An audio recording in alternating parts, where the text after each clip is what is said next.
fact is, we are all going to fail at times. Life is not just an endless, rolling set of experiences that are successes. I believe the key is how you react in those failures. The fact that you need to dust yourself off, get back up, and approach that challenge again and maybe again in order to eventually be successful. You have to be able to learn from your misstep and apply those learnings moving forward. To be able to take action and literally get back in the game again and to do it successfully.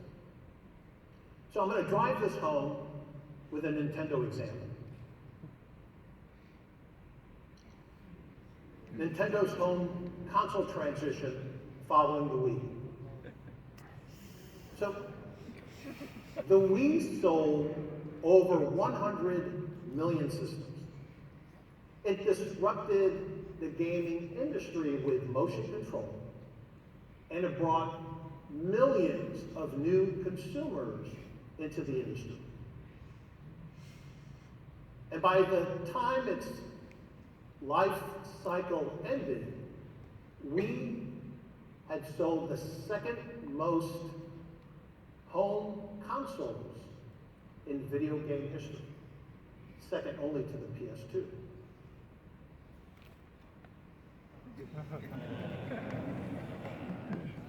It's no secret that Nintendo's follow-on to the massively successful Wii, the Wii U, did not capture the emotions and the pocketbooks of our consumers.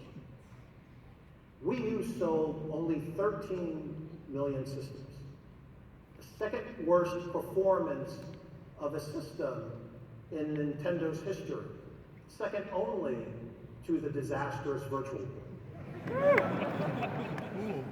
Luckily, I had nothing to do with that.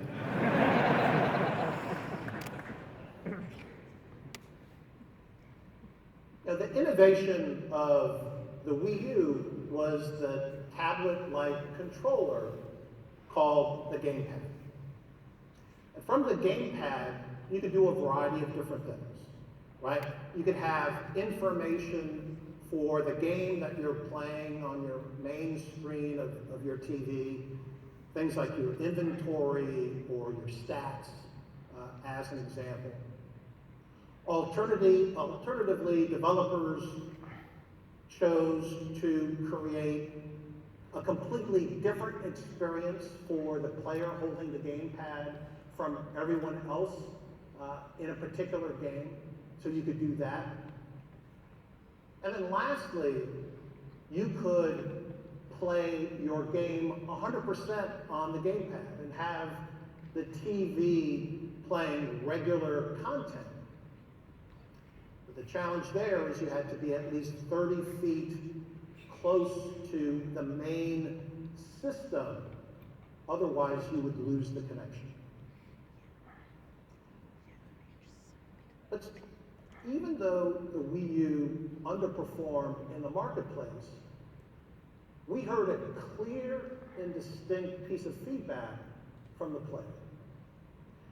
They said they loved this opportunity to be able to play games on their main TV, or to be able to take the gamepad and play the game 100% on that screen separately on the go.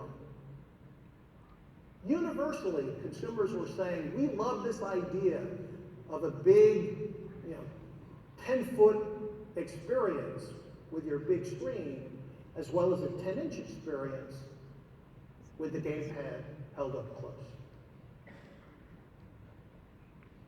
And it was this key insight that was foundational for the Nintendo Switch, which followed quickly thereafter, right?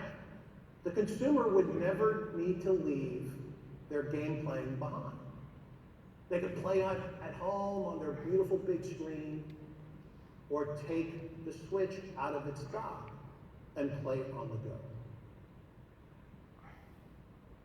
And when you're on the go, you can set it up on a table, detach the remote controllers, give it to a friend, all of these different experiences that you could have with the Nintendo Switch. I agree, 100%. All right. And you're going to ask me a question? Yeah. Next question. Are you ready for the next question? L from Oklahoma asks, if you chose a different career in life, what would it be and why? So, if I wasn't, an executive, if I didn't go into banking, which I didn't, I would have loved to have been a teacher. Right? Why do I say that? I mean, right now, in retirement, I have the great opportunity to spend time at Cornell, spend time on other college campuses, interact with young people, give lectures and big speeches. And so for me, the opportunity to share knowledge, to help shape people's thinking, to encourage them to approach things differently, is something that I truly love doing today, and I could see myself having been a teacher. I mean, here in this convention center, a couple years ago, I attended a big symposium of college professors and administrators, and I really enjoyed it. And so if I were doing something else, I would be a teacher, college professor, something like that, helping to share knowledge, hopefully doing it effectively. That's great. For me, if I chose to do it all over again, CEO of Nintendo. But there you go. We all, some of us built different. Right. Next question. Alan Lopez from LA asks, there are only 8 black CEOs helming Fortune 500 companies in 2023. What did being black in a position of power mean to you? And what policies do you feel private, publicly traded companies should implement for diversity, if any? Well, thank you, Reggie. There should be a lot of policies implemented, and it's not just looking at this through the lens of a black executive, but the fact of the matter is, for any organization to be effective and successful, you need to have a diversity of thought and opinion driving your initiative, your business, your proposition forward. And when I talk about diversity, I really mean it in its broadest sense possible. Yes, it's ethnic diversity, but it's diversity in upbringing. It's diversity from a language and culture standpoint. All of these things that make us different need to be applied in helping things move forward.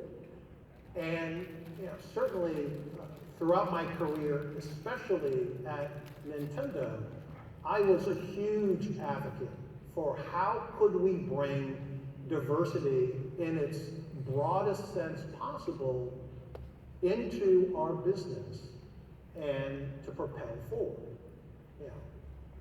Our employees, our customers, how do we make the products as engaging and appealing to a diverse audience as possible?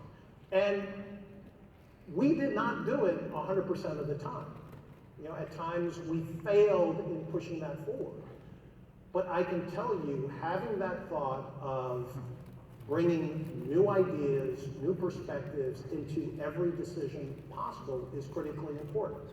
And I have to tell you, a lot of people give it lip service. This is something that I continue to be incredibly passionate on. And I sit on boards of publicly held companies, and this is something that I constantly challenge the organization. How do we bring the diverse thoughts and opinions of the employees, of the customers, of the supply base in every single decision possible? So it has to be something at the highest leadership levels that is embraced and pushed forward within a company, and to never take a stiff arm or no for an answer. probably do one or two more. All right, so Louis Jean from Oregon asks, has there been a video game that changed your life for the better? So the video game that changed my life for the better literally was The Legend of Zelda, Link to the Past. Right? And so just, here's one, right? So the SNES was my first gaming system that I owned. I had played other gaming systems, but it was the first one that I brought into my house. It came with Super Mario. I played the Super Mario game, finished that with 99 lives. But the one that really shaped my relationship with gaming was Zelda Link to the Past. You know, I was working for Pizza Hut at the time. You know, I would be at work, I would get home, I'd spend time with my two kids, and then I would start to play that adventure. And you know, it was like a second job for me. I actually called the Nintendo helpline because I couldn't progress past one of the puzzles. And I really do believe that it was that relationship with that game that enabled me to continue my gaming journey, to have credibility with the people at Nintendo. I told the story of my playing Zelda Link to the Past when Mr. Miyamoto was being awarded with a Lifetime Achievement Award by the US-based trade group, the ESA. And I told this long, passionate story of me playing the game, getting to the final boss. It literally was 3 o'clock in the morning. I had to get up and go to work the next day. And I was playing, and my son had his own game file, and he would see how I've progressed during the game. So that morning, I stopped playing at 3. I'd go to work. All I could think of was getting back home, beating the final boss, getting to see the end credits of the game. I get home. I'm walking in the front door, and I hear my son, who's probably around 8 at the time. He's squealing with delight. He had found my save file.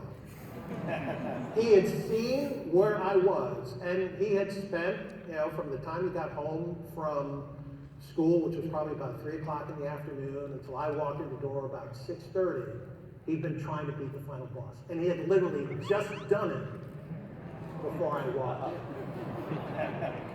So imagine, I'm telling this story as Mr. Miyamoto was being inducted into this, you know, prestigious thing. So I get back to the table. Mr. Miyamoto, after he's given his thank yous, sits at the table. He's seated next to me. Leans over. Reggie-san. I said, yes, Mr. Miyamoto. I said, was that story true? I said, absolutely. Right? This is how you touched me. This is how you touched my family. So I would say the relationship that I had with that game really enabled me to be, you know, effective and successful while I was President COO of Nintendo of America.